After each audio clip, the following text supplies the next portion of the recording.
A great question to ask too now, because we're closing a lot of deals, is how much do you have to put down on your new home? That's a great one. How much do you have to put down on your new home?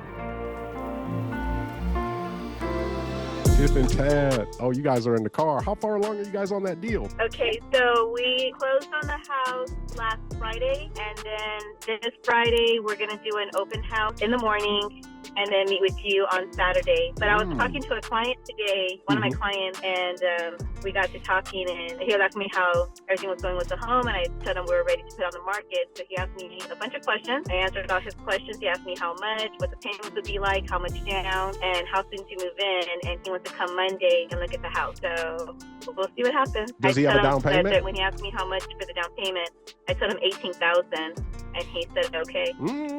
Okay, I'll show you how to get that up. If he just said, "Oh, okay, cool," we gonna raise that. Yeah. We're gonna make it beneficial. Yeah, we're raising that because he got more. Yeah, he got more. So yeah, we need it.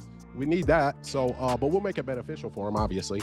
But, a great question to ask too now, because we're closing a lot of deals, is how much do you have to put down on your new home? That's a great one. How much do you have to put down on your new home? It's so uninvasive, and, it's like, ooh, my new home. Well, let me think about it. I got 5,000, so doing awesome open house on Friday. So did you guys work with Coach Molly on that, on the open house? Yeah, so she gave us a lot of information the last 2 weeks, actually. And so we've been working on the marketing material. We went and picked some open house signs today, and Tad was working on the website and the application process. So we're in the middle of working with all that. So we're just gonna go head in and just dive into it and just do it. So yeah.